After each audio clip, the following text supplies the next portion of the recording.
കിഷ്കിന്ധാകാന്ഡം എന്നൊരു സിനിമ ഇന്നലെ കണ്ടിരുന്നു. നല്ല അസലായിട്ട് ചെയ്തിട്ടുള്ളൊരു ത്രില്ലറാണ്. സോ ഒരു എക്സ്പ്ലനേഷനാണ് ഈ ഒരു വീഡിയോയിലൂടെ ചെയ്യാൻ വേണ്ടി ശ്രമിക്കുന്നത്. സിനിമ കണ്ടവർക്കുള്ള എക്സ്പ്ലനേഷനാണ്, അതുകൊണ്ട് സ്പോയിലേഴ്സ് ഉണ്ട്. So let's get started.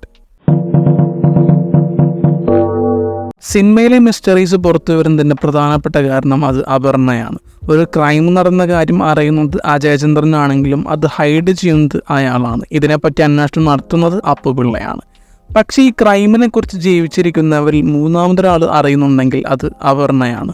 നടക്കുന്ന ഓരോ ഇവൻസിലും അപ്പുപിള്ളയിൽ നിന്ന് വിയേർഡായി സംഭവിക്കുന്ന ഓരോ ബിഹേവിയേഴ്സ് വെച്ച് ഈ ക്രൈമിലോട്ടുള്ള ഓരോ ലീഡും അപർണയ്ക്ക് കിട്ടുന്നുണ്ട്. പക്ഷെ അപ്പുപിള്ളയുടെ റൂമിലോട്ട് മറ്റൊരാൾ കയറുന്നത് അയാൾക്ക് ഇഷ്ടമില്ലെങ്കിലും ഓരോ തവണയും അപർണ ഇത് റിപ്പീറ്റ് ചെയ്യുമ്പോൾ അജയൻ എതിർക്കുന്നത് അപ്പുപിള്ളയ്ക്ക് ഇത് ഇഷ്ടമില്ല എന്നുള്ളതുകൊണ്ട് മാത്രമല്ല, ഇനി എങ്ങാനും ഈ ക്രൈമിലോട്ടുള്ള ലീഡ് അപർണയ്ക്ക് കിട്ടുമോ എന്ന് പേടിച്ചിട്ടും കൂടിയാണ്. ഭയങ്കര സിംബോളിക്കായിട്ട് അല്ലെങ്കിൽ സിനിമയിലെ തന്നെ ഒരു ഇമ്പോർട്ടൻറ്റ് ഫാക്ടറാണ് ഈ ഒരു ഗൺ. കാരണം ഈ ഒരൊറ്റ ഗണ്ണ് പിടിക്കപ്പെട്ടാൽ ഒറ്റയടിക്ക് 2 കേസിലോട്ടാണ് ഇത് ലീഡ് ചെയ്യുക. ഒന്ന് കുരങ്ങനെ വെടിവെച്ച കേസും മറ്റൊന്ന് ചച്ചുവിൻ്റെ മിസ്സിംഗ് കേസും. അത് മർഡർ കേസായിട്ട് ചിലപ്പോൾ ഇൻവെസ്റ്റ് ചെയ്ത് കണ്ടെത്താം. എന്തുകൊണ്ടെന്നാൽ ഒരു ബുള്ളറ്റ് കുരങ്ങൻ്റെ ആണെന്ന് അറിയാം, മറ്റൊന്ന് എന്തിയെ എന്നുള്ള ചോദ്യം വന്നാൽ സ്വാഭാവികമായിട്ട് മിസ്സിംഗ് കേസും ബുള്ളറ്റ് മിസ്സായതും തമ്മിൽ ഇൻവെസ്റ്റിഗേറ്റ് ചെയ്യുന്നവർക്ക് സംശയം തോന്നിയേക്കാം. പക്ഷേ ഇതിനുപരി ഒരു മെമ്മറി ഇഷ്യൂ ഉള്ളൊരു വ്യക്തിക്ക് ഈ ഗണ്ണ് സാങ്ഷൻ ചെയ്ത അതോറിറ്റി മുതൽ വർഷാവർഷം ഈ ഗണ്ണിന് ലൈസൻസ് പുതുക്കിയവർക്ക് വരെ പണി കിട്ടാവുന്നതാണ് ഈ 2 ക്രൈമുകൾ. സോ ഈ കണ്ട എല്ലാ കുഴപ്പങ്ങളിലും ഈ ഗണ്ണിൻ്റെ ഇൻവോൾവ്മെൻറ്റ് ഭയങ്കരമാണ്.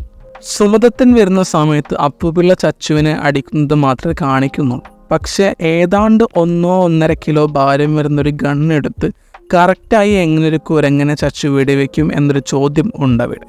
ഒരു പക്ഷേ അത് ചെയ്തത് അപ്പുപിള്ള ആയിക്കൂടെ. പെട്ടെന്നൊരു മൊമെൻറ്റിൽ നടന്നത് വരെ മറക്കുന്നൊരു കഥാപാത്രമാണ് അപ്പുപിള്ള. സോ ചച്ചുവാണ് കുരങ്ങനെ വെടിവെച്ചത് എന്ന് അയാൾക്ക് ചിന്തിച്ചുകൂടെ, കാരണം ആ ഗണ്ണ് നിലത്താണ് കിടന്നിരുന്നത്. സോ അങ്ങനെയും ആവാം. ഇതുമായിട്ട് സമാനമായിട്ടൊരു എക്സാമ്പിൾ പറയാം. അപർണയും അപ്പുപിള്ളയും തമ്മിലൊരു തർക്കമുണ്ടാകുമ്പോൾ അജയൻ വന്നിട്ടാണ് പിടിച്ചു മാറ്റുന്നത്. പക്ഷെ പെട്ടെന്ന് അപ്പുപിള്ള അതെല്ലാം മറന്ന് അവിടെ അപർണയും അജയനും തമ്മിലായിരുന്നു പ്രശ്നമെന്ന് ഇൻഡിക്കേറ്റ് ചെയ്യുന്ന രീതിയിൽ ഒരു ഡയലോഗ് പറയുന്നുണ്ട്.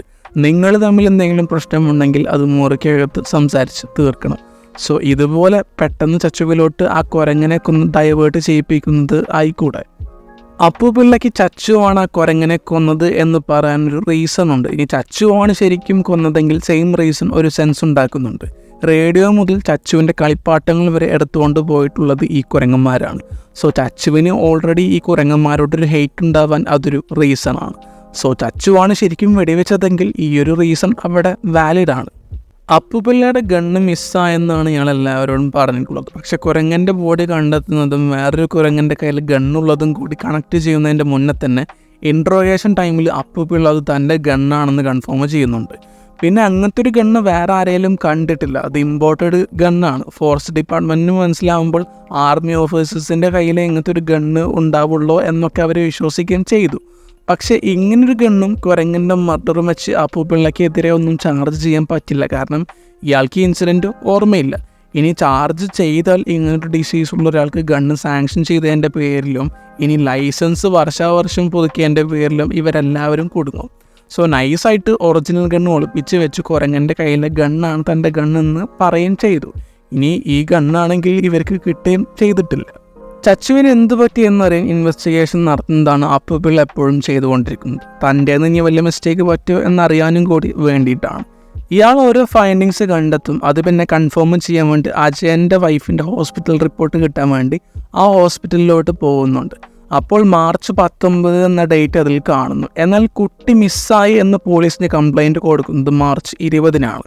19-ന് ക്രൈം നടന്നിട്ട് എന്തുകൊണ്ട് 20-ന് മിസ്സിംഗ് കേസ് കൊടുത്തു എന്നുള്ള സംശയം വന്നപ്പോൾ അപ്പുപിള്ളയ്ക്ക് മനസ്സിലായി ചച്ചുവിന് എന്തെങ്കിലും സംഭവിച്ചിട്ടുണ്ടെങ്കിൽ അതിന് ഉത്തരവാദി ഒന്നെങ്കിൽ മകനോ മരുമകളോ ആവും എന്ന കൺക്ലൂഷനിൽ അയാൾ എത്തുന്നു. എന്നാൽ ഇതെല്ലാം മറ്റൊരാൾ അറിയാണ്ടിരിക്കാൻ വേണ്ടി അപ്പുപിള്ള കളക്ട് ചെയ്ത എല്ലാ ഫൈൻഡിങ്സും കത്തിച്ച് കളയുന്നുണ്ട്. അതോടൊപ്പം തന്നെ ഇയാൾ ഇതൊക്കെ മറക്കുന്നുണ്ട്. അതിനും കൂടിയിട്ട് വേണ്ടിയിട്ടാണ് ഇത് ചെയ്യുന്നത്. പിറ്റേ ദിവസം സെയിം ക്വസ്റ്റ്യൻ, ചച്ചുവിനെ എന്തു പറ്റി? ഇൻവെസ്റ്റിഗേഷൻ. സുമദത്തിനോട് കുരങ്ങനെ വെടിവെച്ച കാര്യം ചോദിക്കുന്നു. ഹോസ്പിറ്റലിലെ റിപ്പോർട്ട് കളക്ട് ചെയ്യുന്നു. കൺക്ലൂഷനിലെത്തുന്നു. തെളിവ് നശിപ്പിക്കുന്നു. ഓരോ തവണയും ഇതേ കാര്യങ്ങൾ ഇയാൾ മറക്കും തോറും ഇതൊരു ലൂപ്പ് പോലെ ഈ സെയിം ഇൻവെസ്റ്റിഗേഷൻ നടന്നുകൊണ്ടിരിക്കുന്നുണ്ട്.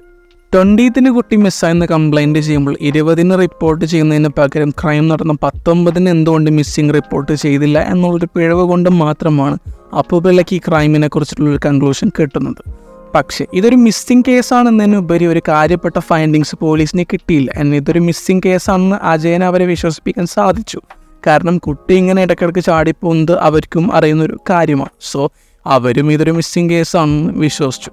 സപ്പോസ് ആ ഗണ്ണ് ശരിക്കും കിട്ടുകയായിരുന്നെങ്കിൽ കുരങ്ങനെ വെടിവെച്ച കേസും കുട്ടി മിസ്സായെന്ന് പറയുന്ന ഈ 20th ഡേറ്റും തമ്മിൽ കണക്ട് ചെയ്താൽ കുട്ടിക്കും ഇടയിൽ എന്തോ സംഭവിച്ചു എന്ന് അവർക്കും ഒരു സംശയം തോന്നിയേക്കാം. കാരണം ഗണ്ണിൽ 2 ബുള്ളറ്റ് മിസ്സിംഗ് ആണല്ലോ. പക്ഷെ ഗണ്ണ് കിട്ടിയില്ല. ചച്ചു ഗണ്ണ് ഹൈഡ് ചെയ്ത് കണ്ടെത്തുമ്പോഴാണ് ഒരു ബലം പിടുത്തം നടത്തുമ്പോൾ ആക്സിഡൻ്റലി ചച്ചുവിന് വെടികൊള്ളുന്നത്. പക്ഷേ എന്തുകൊണ്ട് ചച്ചു ഗണ്ണ് ഹൈഡ് ചെയ്തു എന്നൊരു ചോദ്യം വരുമ്പോഴാണ് ആ കുരങ്ങൻ ഇൻസിഡൻറ്റുമായിട്ട് അതിന് കണക്ഷൻ വരുന്നത്. ഒരുപക്ഷെ അപ്പുപിള്ളയാണ് ചെയ്തതെങ്കിൽ അത് ഹൈഡ് ചെയ്യാൻ വേണ്ടി ആയിക്കൂടെ ആ ഗണ്ണ് ഒളിപ്പിച്ചത്.